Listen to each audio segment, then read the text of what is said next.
আর এবার শোনাবো গতকাল তৃণমূল বিধায়ক কুণাল ঘোষ কি বলেছেন।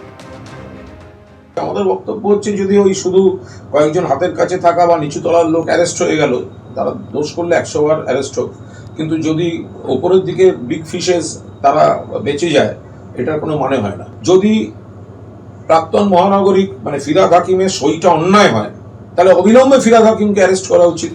আর এই ঘটনা নিয়ে আপনাদের মনে করিয়ে দেবো, গত 25 তারিখ বিধানসভায় দাঁড়িয়ে মুখ্যমন্ত্রী শুভেন্দু অধিকারী বলেছিলেন, কেএমসিতে কি হয়েছে আমরা জানি না, কালীকে তুললে সব বেরিয়ে যাবে।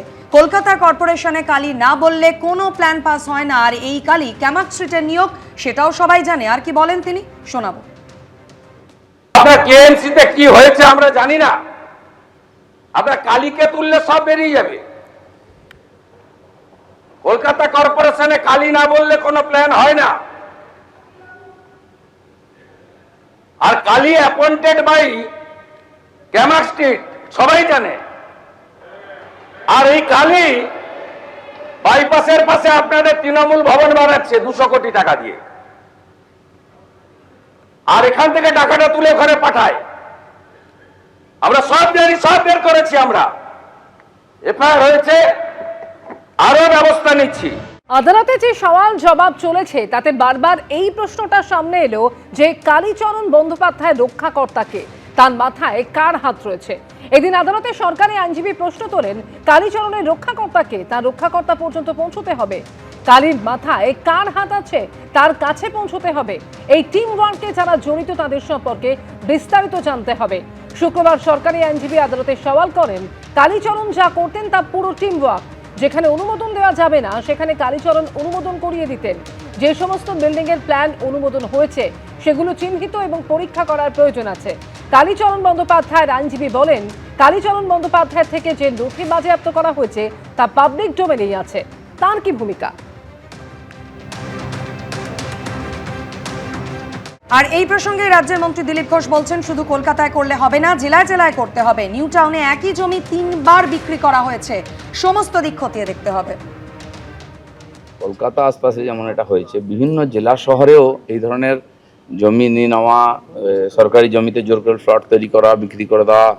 এই নিউ টাউন এলাকায় একটা জমি দুবার তিনবার বিক্রি হয়েছে, লুট করা হয়েছে লোককে, তারা লড়াই করছে। এই ধরনের সমস্ত কিছু বন্ধ করার দরকার আছে, সেন সরকার কঠোরভাবে পদক্ষেপ নিচ্ছে, যা করার দরকার সব করবে। তারাতলায় গোডাউন বিপর্যয়ের পর আজ চতুর্থ দিন, এখনো চলছে উদ্ধার কাজ। গতকালও দিনভর চলেছে উদ্ধার কাজ। তারাতলায় বিপর্যয় এখনো পর্যন্ত মৃতের সংখ্যা 16, আহত 17 জন। আর গোডাউন বিপর্যয়ে গতকাল আরও একজনের মৃত্যু হয়েছে। এসএসকেএম হাসপাতালে বাসন্তীর বাসিন্দা খালেক সর্দারের মৃত্যু হয়েছে। গতকালও ধ্বংসস্তূপের মধ্যে চলেছে প্রাণের খোঁজ। তারাতলায় যে ভয়াবহ গোডাউন বিপর্যয় ঘটে গিয়েছে গত বুধবার, এবং তারপর 4 দিন আজকে কিন্তু উদ্ধার কাজ এখনো চলছে। এখনো ধ্বংসস্তূপ সরিয়ে চলছে প্রাণের খোঁজ। এখনো কি কেউ চাপা পড়ে আছে তা জানতে ব্যবহার করা হচ্ছে অত্যাধুনিক যন্ত্র, এমনকি ক্যামেরা নিয়েও তল্লাশি চলেছে, আমরা দেখেছি। আর এরই মধ্যে মৃতের সংখ্যা আমরা জানি এখনো পর্যন্ত 16 গিয়ে পৌঁছেছে। আর গতকাল এই বিপর্যয়ে আরও একজনের মৃত্যু হয়েছে। এসএসকেএম হাসপাতালে বাসন্তীর বাসিন্দা খালেক সর্দারের মৃত্যু হয়েছে।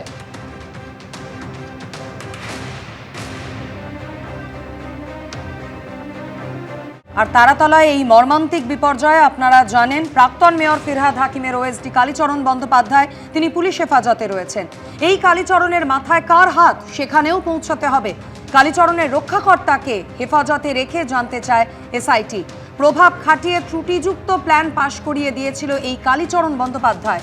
গতকাল আদালতে এমনটাই অভিযোগ করেন সরকারি আইনজীবী সৌরিন ঘোষাল।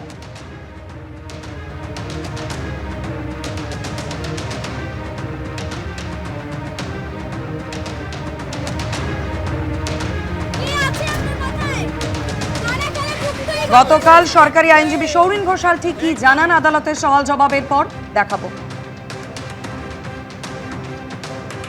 আমরা যেটা বললাম যে এই লাইসেন্সটা প্রকিউর করতে কালীচরণ ডাইরেক্টলি ইনভলভ ছিলেন, উনি বের করেছেন। এরকম ঘটনা আরও উনি ঘটিয়েছেন, এবং সেটাই আমরা কোর্টকে বলেছি যে উনি, ওনার মাথায় কে ছিলেন, কালী যে তার রক্ষাকর্তা কে, কালীর মাথায় কার হাত ছিল, এইটা আমরা কোর্টকে বলেছি।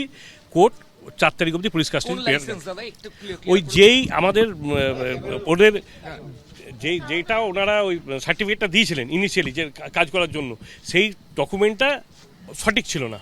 মানে তারাতলার ক্ষেত্রে একদম একদম শুধুমাত্র কি তারাতলা নাকি আরো অন্যান্যগুলো? আরও ওগুলোও থাকতে পারে, সেটা ইনভেস্টিগেশন রিভিল করে যাবে। মানে আপনারা কোর্টে বললেন যে কালীচরণ একটা টিম ওয়ার্ক করতো, মানে কি? আমরা বলেছি একটা টিম ওয়ার্ক ছিল, সেই টিম ওয়ার্কে কালীচরণ যেমন আছে এরকম বহু লোক আছে যারা এই ডকুমেন্টসগুলো বানিয়ে ওনাদেরকে দেয়, মানে তাকে সেখানে দেখা যাচ্ছে এনকোয়ারি করলে সেরকম কোনো উনি কাজের লাইসেন্স উনি পাবেন না, সেই জিনিসগুলো উনি তৈরি করে দিয়েছিলেন এবং সেটা যদি না হতো তাহলে এই ঘটনাটা হয়তো ঘটতো। এবিপি আনন্দ এগিয়ে থাকে, এগিয়ে রাখে।